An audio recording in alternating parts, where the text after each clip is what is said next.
Hey y'all, Dr. Sha'Rose here. So getting into part two of really how we got to here and where my menstrual cycle started. So I was 6 weeks postpartum with my first kid, nursing and breastfeeding and expecting my menstrual cycle to change. And it was changing in the sense that it was adjusting where it might be getting later and later and later, but it wasn't changing in the sense that it was still excruciating. So my management really became prescription strength ibuprofen and naproxen. And I was like, well, man, this is it, I just need stronger medications. And so that's what I started using until we kind of figured out, okay, we're gonna have another kid. Maybe this second time around, maybe I just had to do it twice. That was the key to be able to change my menstrual cycle. It wasn't. Pregnancy was different, postpartum was different, but what was the same was that my menstrual cycle came back and we were in this cycle again. So now I really am looking at, okay, how can I change this? How can I really make a difference? Because I cannot continue to adjust things around when I'm gonna have my cycle. So in a nutshell, what things were looking like was from the moment at 11 when I got my menstrual cycle, it was mood swings, it was emotions of anger and crying and sadness, it was excruciating pain. And that's really to really give it the words, it was excruciating. And that was where it was from the moment they started. And then the bleeding, the heaviness. And so those are kind of the symptoms of it. Things that we tried to look for, of course, fibroids, endometriosis, and now, unfortunately, the gold standard at the time to really see for endometriosis was to do exploratory surgery, and that was just not something, and is not something that I feel is really anything that I want to do or wanted to do.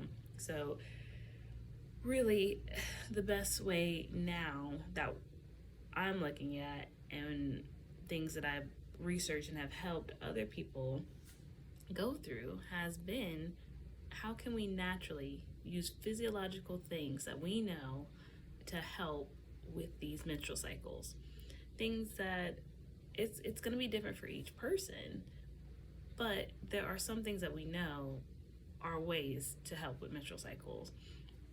And so that's how we got here. That's how we got to a point, because the doctors and the nurses and everyone, their solution to me 1 year ago when I was postpartum was birth control. After explicitly saying, I do not want birth control. I do not want birth control.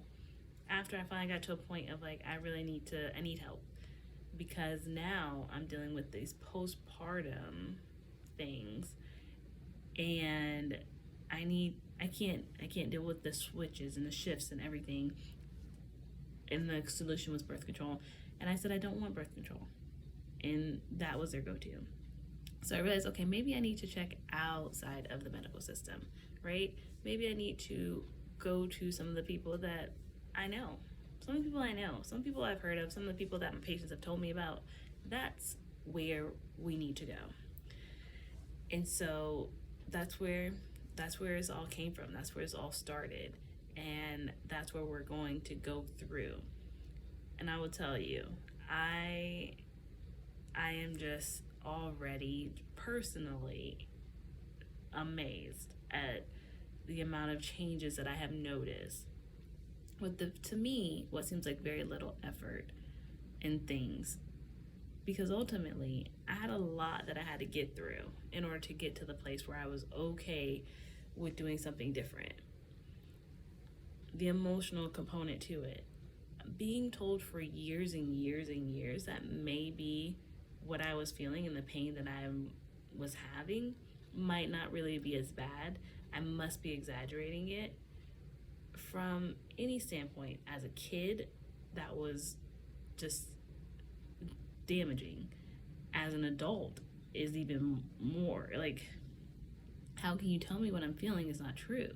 And then as a black woman in this world where we know that how we feel and how we are treated is so different, it really made things challenging to get to this point. So I had to get through a lot of emotional and mental aspects to get to this point where I understood and was okay with the fact that now I need to take things into my own hands and truly look at it the way that I sit down and take patience through it. Because no one else is here to help me do that. And I'm going to be the one that needs to do it for myself, unfortunately. And so the emotional component of it, we had to get past that and get to this place. And then the physical component. What physically, where is my body at right now? You know, where's my body at right now? What is it telling me? What is it showing me? And how can we get through those things? And how can we use some physiological things that we know to be true to get improvement?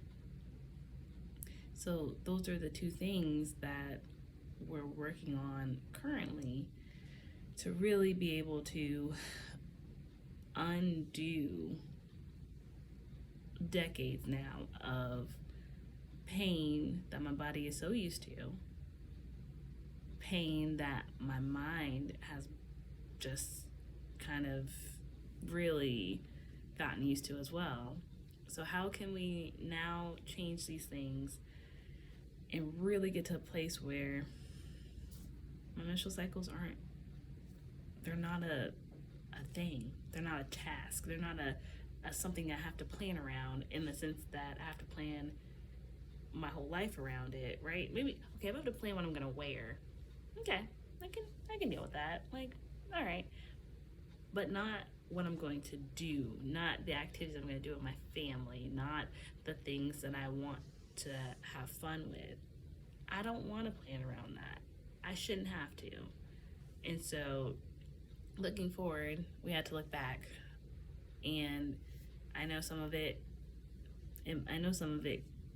was strong language, because those are the things and ways that I felt and still feel about some things, and are still being told to some people now that we have to unlearn.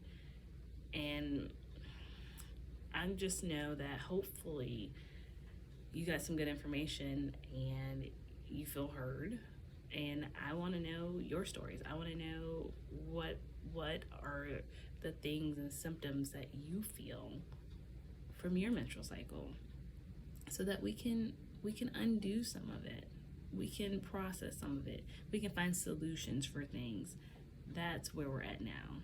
That's what this year is looking like. And I'm to me, so far, things look really good.